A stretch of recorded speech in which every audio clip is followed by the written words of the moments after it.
round of applause. She's been here only a couple of weeks, she's in the down this morning, so great. So I'm just going to leave that challenge and encouragement to you. God is doing great things here amongst us, but come along and be part of those great things too.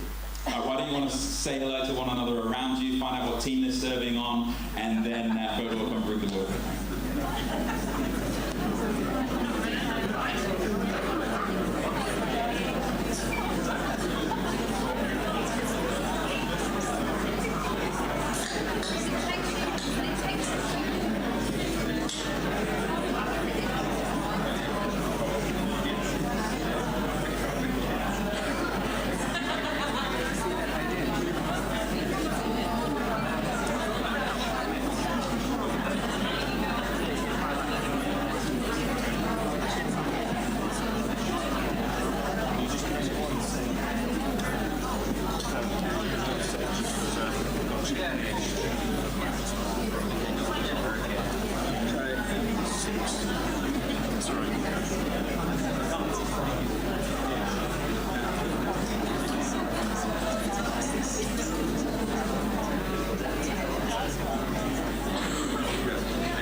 Amazing. Good morning. That was well timed. I was told to pause a moment while they just fixed something with the live stream, and so as soon as I got the thumbs up, everyone just hushed.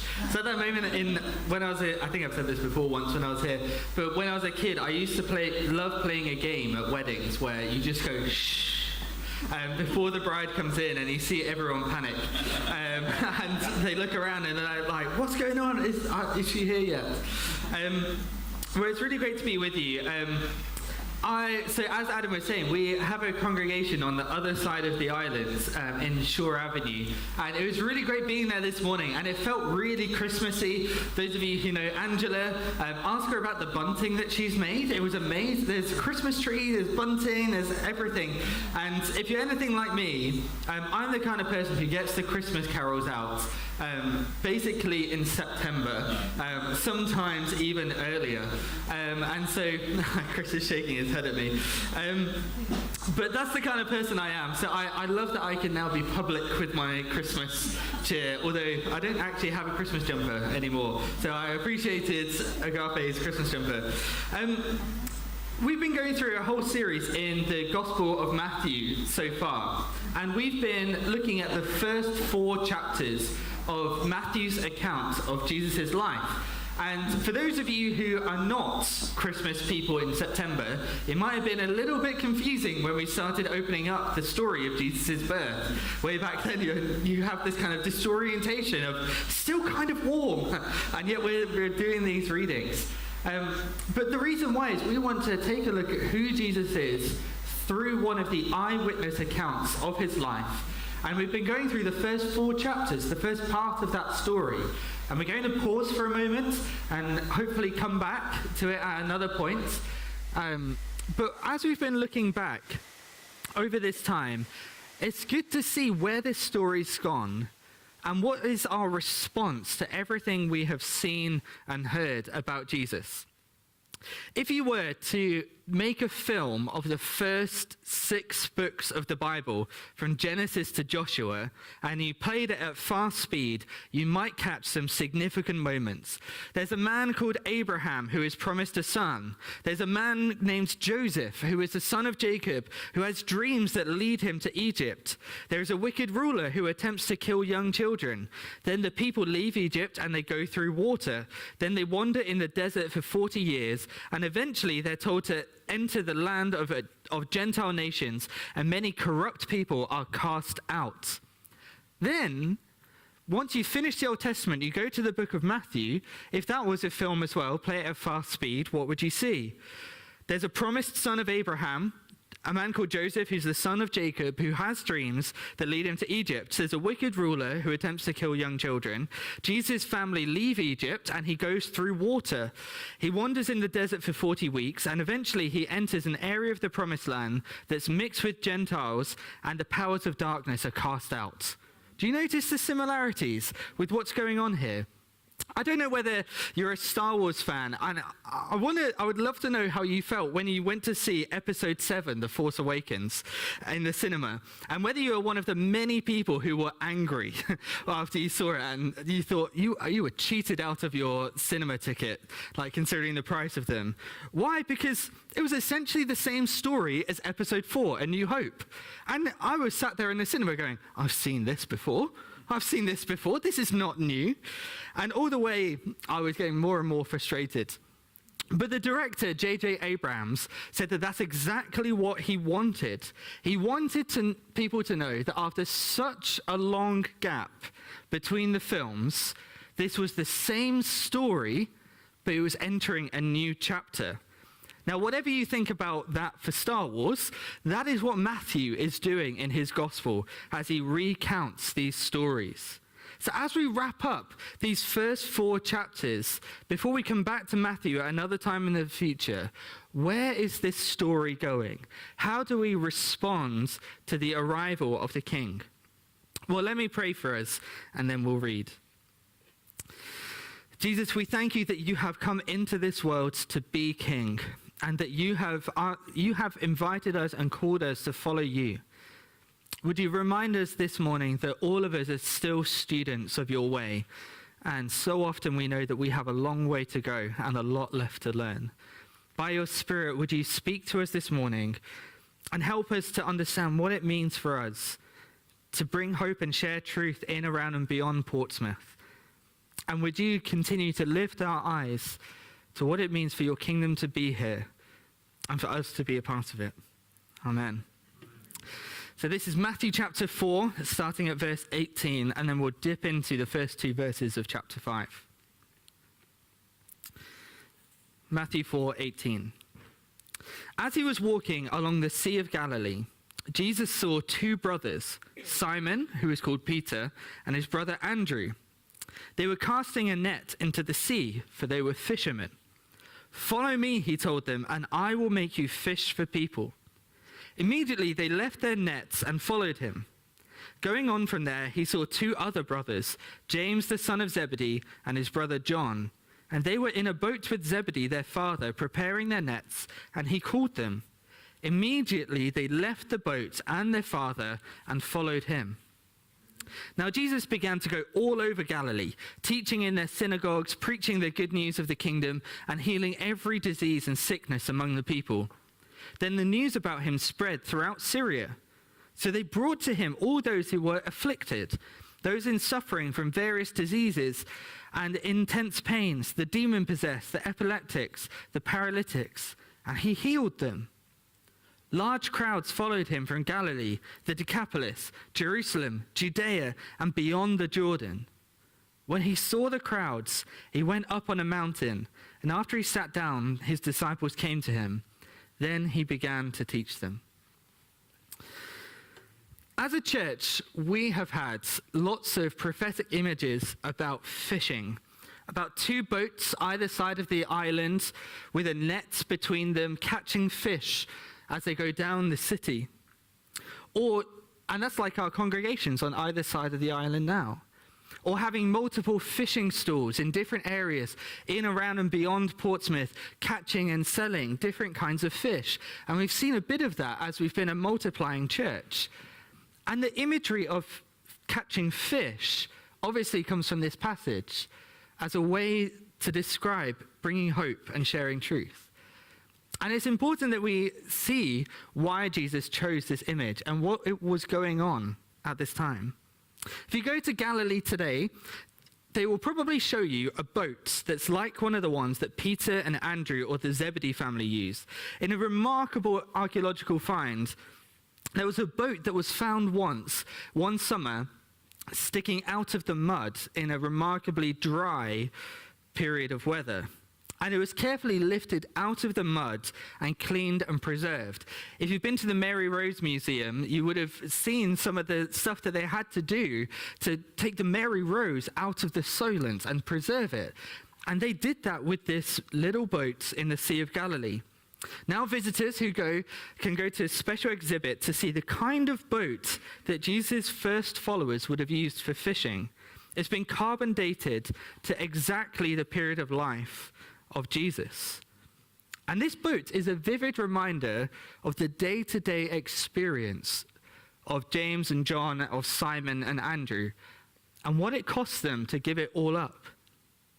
Some of Jesus' first followers were, in today's language, small businessmen working as families.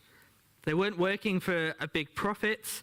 They were making just enough to live on and maybe have a little bit left over. Fish were plentiful, and there were good markets. They lived in a really cosmopolitan area with soldiers, wayfarers, pilgrims, peddlers coming and going, and people would always want what they were selling. It was an area where there was plenty of fish. Matthew calls this the Sea of Galilee. Luke, who also wrote an account of Jesus' life, calls it the lake because he's from a different part of the world where he knows what the sea really looks like. It's a bit like when you go down to Canoe Lake, and it's really a pond, isn't it? The Sea of Galilee was a lake, but it was so big you might as well call it the sea. So why did they give it all up? Their lives were modestly secure, but hardly luxurious. Was this so that they could go from rags to riches? Or definitely not. They lost more, even their own lives in the end. But the same question faces people today. Why do millions of Christians in all sorts of other walks of life regularly give up lifestyles and practices that look attractive and beneficial in order to follow this man? It can only be because of who Jesus is, his astonishing magnetism, his glory, his grace that compels people as people find hope and truth in him. And so they go and they follow. And he says, I will make you fishers of men. What does it mean? Well, let's look at the story. Just like how Israel in the old story went through the River Jordan into the Promised Land where there was Gentile people, Jesus comes up out of the River Jordan in his baptism into Galilee, which is known as Galilee of the Gentiles. And the implications of what he did have changed the whole of human history. The mixture in this area, it was a very diverse area, was filled with Jews and Gentiles. Gentiles are people from outside the Jewish people. And that would have been clear to Matthew's readers. Simon was one of the most common Jewish names at the time of Jesus, but his brother Andrew had a Greek name. We later find out that they lived in very Jewish Capernaum, but we learn from one of the other Gospels that they came from the very Gentile town of Bethsaida. And so this is the kind of place that Jesus is starting his ministry in. And it's a very strategic place. It's a busy fishing area on a trade route with people from all over the world who would then go on and have impact far and wide. It's a lot like Portsmouth. A busy fishing area on a trade route where people from all over the world come and then they go and have impact far and wide. But I think there's something also more significant about why Jesus chose this place. There always is. When you read the stories of Jesus, you look on the surface and you go, I see what he's doing. Then you sit with it for a moment and you go, oh, there's more. There's always something more. There's always something more that Jesus can see. To be in Galilee of the Gentiles, by the water, calling fishermen to fish for people. Throughout the Old Testament, things like fish, sea creatures, the sea itself, and rushing rivers were all symbolic of the Gentile world beyond Israel. In Psalm 144, it says to be delivered from the waters That's a symbol of being delivered from oppressive foreign attackers. In Isaiah chapter 17, the sound of Gentiles, the thundering sound of the nations, it's like this thundering and roaring of the seas. Nations and their rulers are often compared to great creatures in the ocean.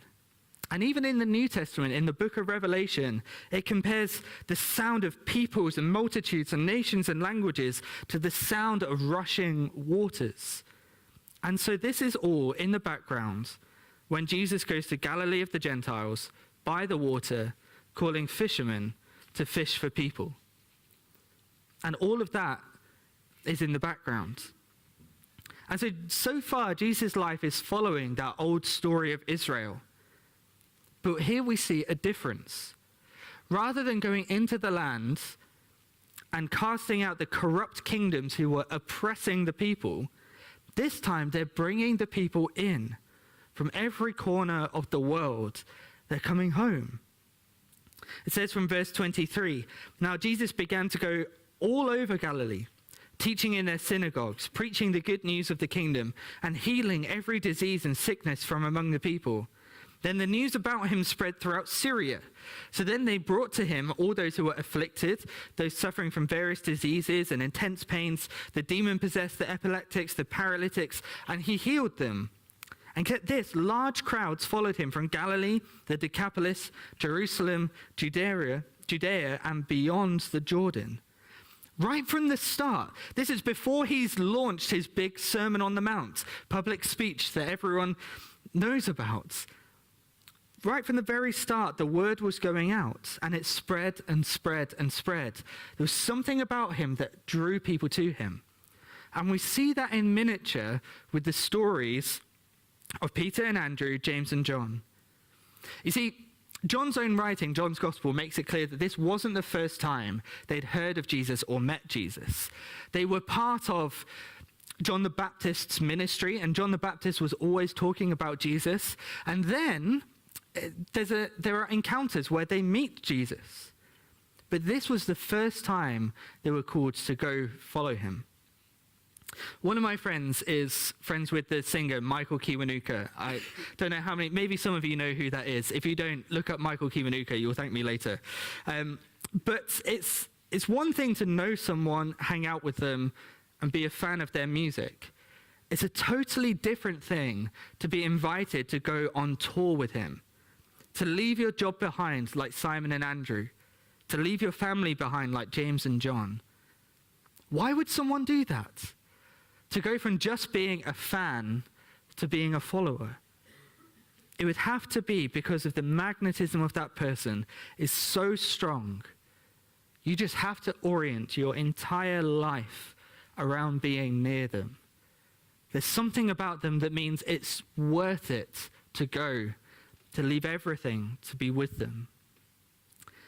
And he was irresistibly compelling. The news about him spread throughout Syria. He attracted large crowds from Galilee, the Decapolis, down south in Jerusalem, all over the area of Judea and beyond in the east, beyond the Jordan River. And then it continues today. From Jerusalem to Jakarta, Nazareth to New York, Capernaum to Cape Town, Syria to Sao Paulo, the Decapolis to Dublin, Galilee to Guatemala City, and Bethlehem to Baffins. There are people here who are still worshipping this man as Jesus, miles away, so long after, saying, "Oh, come, let us adore him."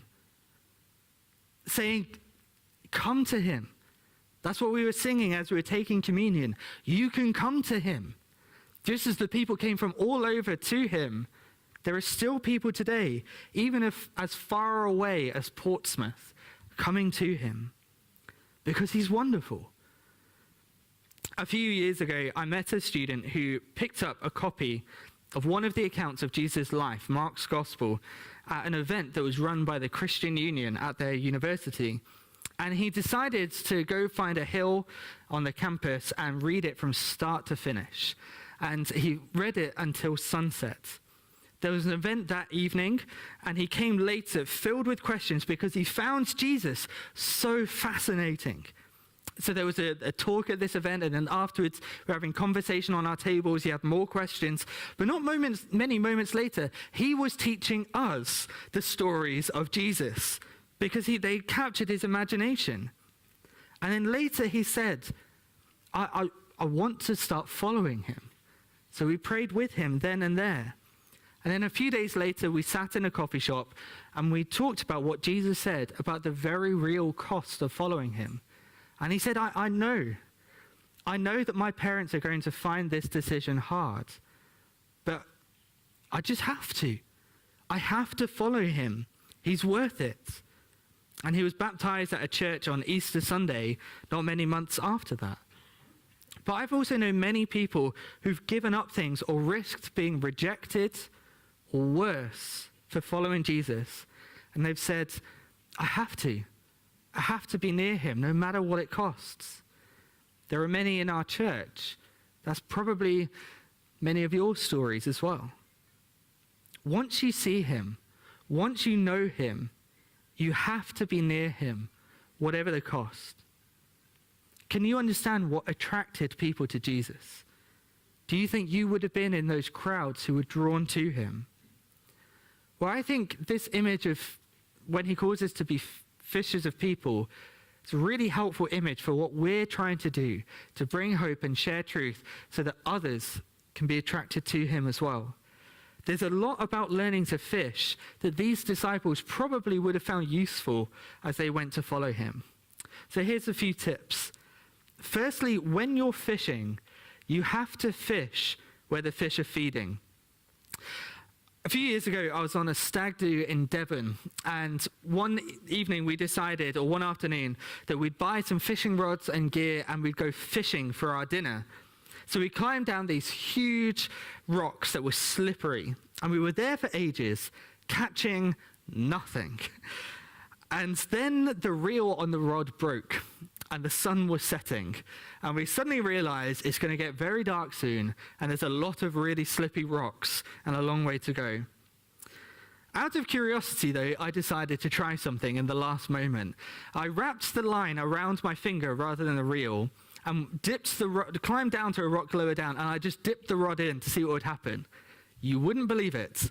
2 fish on the same hook came out. And so we took them off, and then I dipped it in again, and there was another fish, and then another fish, and then another fish. For a long time, we had been working with all the right equipment, all the methods that my dad's taught me, but we weren't fishing where the fish were feeding. You see, if we want to invite people to meet Jesus with the best tools and the best methods, we won't see a single person find hope and truth in him unless we are where people are at, unless we're in the book clubs, the staff rooms, the city council offices, and on the sidelines watching the kids' sports teams. We should say yes to the New Year's Eve party, the holiday club rotas, the cricket team, to not rush home after lectures. So many people think that being a serious Christian looks like quitting the poetry writing group because it's more spiritual to write worship songs. Or they wonder, should I quit my job to plant a church in a rural village because that's taking the mission seriously? Or should I avoid the staff room because the conversation might be unhelpful? But then how are people going to see hope and truth in Jesus lived out? We need to be with the people that God has placed around us.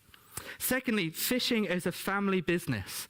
The disciples weren't sitting by a lake with a rod, hugging a flask to keep warm, or sitting by Clarence Pier casting in just one rod. They were using huge nets that were dragged along by boats to bring the fish up, and every single person was involved. When I think about my own story, I can't tell you who introduced me to Jesus because I can't pick. Was it my friends who invited me to the youth group and to the concert that we all went to as a youth group? Was it the lead singer of the band who spoke about Jesus? Was it the youth leader who then gave me a Bible? Was it the pastor who decided we're going to do this trip, and even though we don't have enough volunteers, we're not going to cancel it? Was it my friend's dad who drove me to church for my first Sunday? A couple of years ago, in Portsmouth, a student walked past a carol service at a local church that was being run by the Christian Union. And as he walked past, he stopped turned back and he decided to go in because he saw the people on the door looked pretty fun.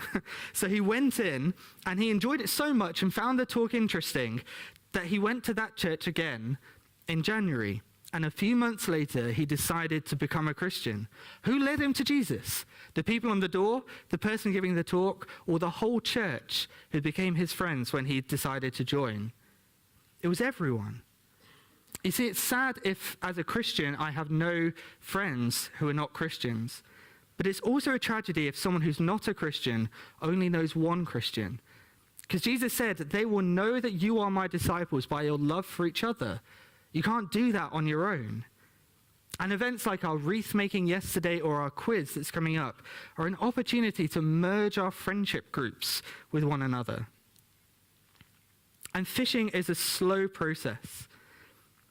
I remember going fishing with my dad this summer, and I caught an 11-pound carp on a line that was not designed for a fish that big. And my instinct was to reel in as quick as I could, but my dad said, no, slow down. Otherwise, it will snap. So you bring it in a little bit, you let it swim away, and then you gently guide it to the net. You see, sometimes we think that sharing our faith is distilling everything we believe down into a 3-minute presentation and regurgitating it at someone and waiting for them to respond. I prefer the language of spiritual conversation. Spiritual because it covers everything from is there a God to what's holding you back from following Jesus today? And conversation because it's back and forth. It can be paused and picked up over time. And a lot of people are deeply interested in spiritual things. Apparently, according to some research, 1 in 5 students would say that they pray, but they don't know who to. To take the conversation from just small talk over coffee or deep chats over dinner, you can ask a question. Do you pray? Did your parents raise you in a religion? When did you become an atheist? Do you think human life has value? What do most people misunderstand about your religion? You see, what draws people to Jesus is something about who he is that people are longing for. And that's what we see in the final part of this. Jesus drew people to himself because he came to bring light into darkness, hope into brokenness, as we heard last week. And in this passage, we see what's wrong with this world. It says he healed all kinds of diseases and those who were demon-possessed. You see, Jesus' actions point us to 2 things that are wrong with this world, physical and spiritual. You see, when Israel in the old story came into the land of the Gentiles, they cast out the corrupt nations that were oppressing the people. Now, while Jesus is calling his people to bring everyone in, he still has come to cast out the deepest darkness. Many of us have lived with suffering because of illness, disease, or injury. Our bodies fall apart. And maybe you're knowing that very acutely this morning. In the beginning, it wasn't this way, but the world shattered when humanity turned away from its source of life in God. And we know it in our skin and bones. We know that this world isn't the way that it should be, and suffering is one of the things that's wrong with this world. And the other thing are the forces of evil. It's a throwaway line, but it says they brought to him the demon-possessed, and it says he healed them all. Now, I know for many, even the hint of supernatural healings or evil spirits is enough to write this all off. I was with you until now, but I just don't believe in that. And that's probably true if you grew up in Britain. In other parts of the world, that might not be much of an issue. But you might have big questions about Jesus' miraculous healings.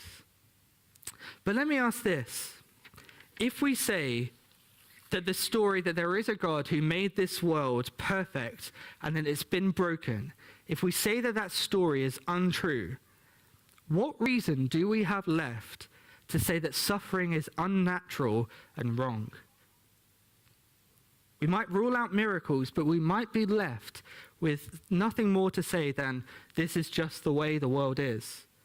Some people get lucky, some people don't, and there's no rhyme or reason to it. But if there is a God who came into our world and did this, then not only are miracles possible, but there's also a reason to say that the world should be better. Not just that it's bad and we don't like it, but this is not the way it should be. One writer puts it like this: miracles are not an interruption of the natural order, but a restoration of the natural order. We are so used to a fallen world that sickness, disease, pain, and death seem natural. In fact, they are the interruption.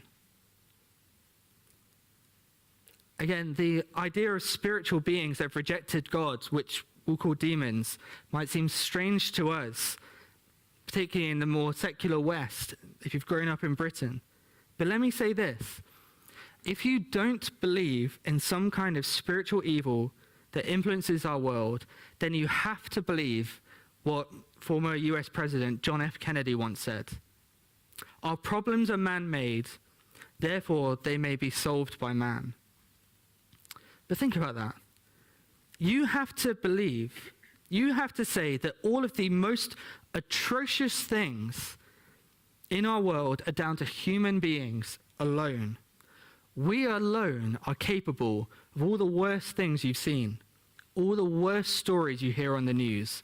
That's us.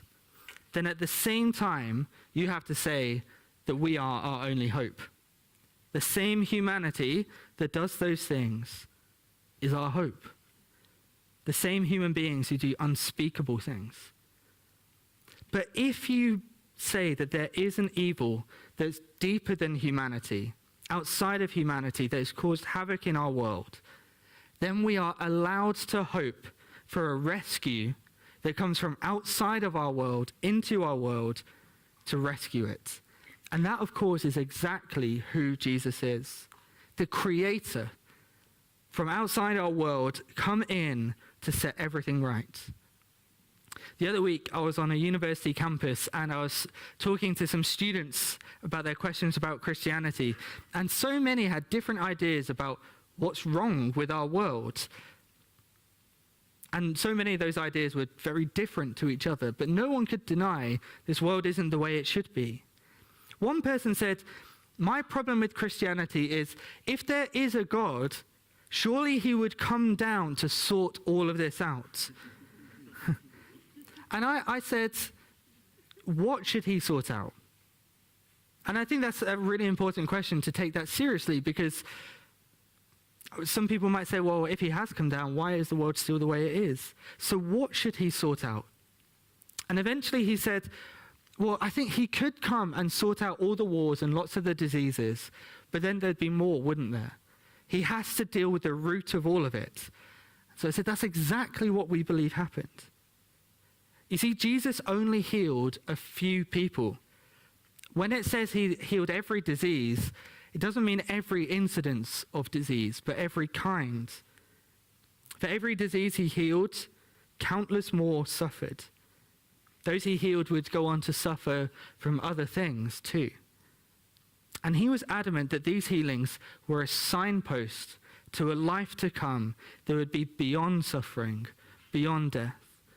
Once when Jesus was healing lots of crowds of people, in the evening he went off to go and pray. And when his disciples came back to find him, they tried to bring him back to the crowds to carry on healing people. And Jesus said, no, I have to go on to the next town. In Luke 4, verse 43, he says, I must preach the good news of the kingdom to the other towns also, because that is why I was sent. Jesus really believed in the priority of preaching the gospel. And that's why we prioritize it. And it's why we make sure we have events where we can merge our friendship groups, as well as events at Christmas where people can hear a message about who Jesus is, like at the carols or next Sunday. Because the world's biggest problem is bigger than a few isolated miracles could fix. Ultimately, it's that we're disconnected and cut off from God, cut off from the one who gives us life, which lands us in death. our lives decay. And what causes all human evil is our disconnection from the God who made us and trying to replace him with ourselves or with other things. And that's what he came to fix. And that's why he calls us to bring people in, to bring people home, to bring hope and share truth. Because this is why he died. With his arms outstretched on the cross, he bore all of humanity's sin that cuts us off from God. His death was the lowest point in human history, like a sink where all of it goes towards the middle to the lowest point and is taken away. And when he rises again, conquering death, he guarantees that the world that we all want is coming soon. For everyone who is joined to him, every disease will one day be healed. Every dark thing will pass away, and death itself will be no more. And we'll be with the one that we have decided to follow for all eternity. God heals through the way he's designed our bodies to fix a cut. He heals through medicine and healthcare. He heals through miracles. But ultimately, one day when we rise again with Jesus. It's why we sing at Christmas, in Hark the Herald Angels Sing, mild he lays his glory by, born that man no more may die, born to raise the sons of earth, born to give them second birth. You see, we believe that Jesus still heals today as a sign of what's to come. And if you're suffering from something, we would love to pray with you. If you'd like prayer for any kind of healing, we'd love to pray with you. And we have a space down by the side here where we'd love to pray for you. But also Jesus has come to point our eyes to something far greater that he's calling people from every part of the world to be a part of. It's what we're made for. I'd love to invite the band to come back up and we'll pray. Maybe this is a chance for you to think about the world we're in and all the reasons we have to feel like it's hopeless. And then to remember that Christ has come into the world. And that means everything's different. This world is not hopeless. For you, there might be very specific things that you'd love prayer for, and we'd love to pray for you. Or there might be people you know who are on your heart now, you'd love to pray for them to come to know Jesus. Should we stand? Let's stand. And let's sing, and I'll pray.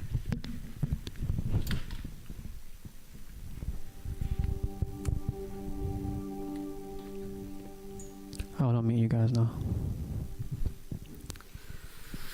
Almighty God, give us grace to cast away the works of darkness and put on the armor of light. Now in the time of this mortal life in which your Son Jesus Christ came to visit us in great humility, so that on the last day, when he shall come again in his glorious majesty to judge the living and the dead, may we rise with him to immortal life. Through him who lives and reigns with you and the Holy Spirit, one God, now and forever. Amen. Let's sing to this King that we have decided to follow, who we say is worth all our life.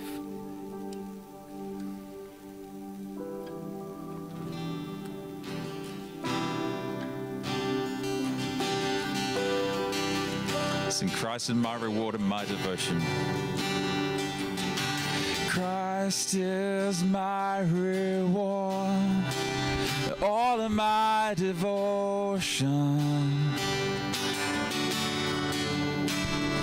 Now there's nothing in this world that could ever satisfy.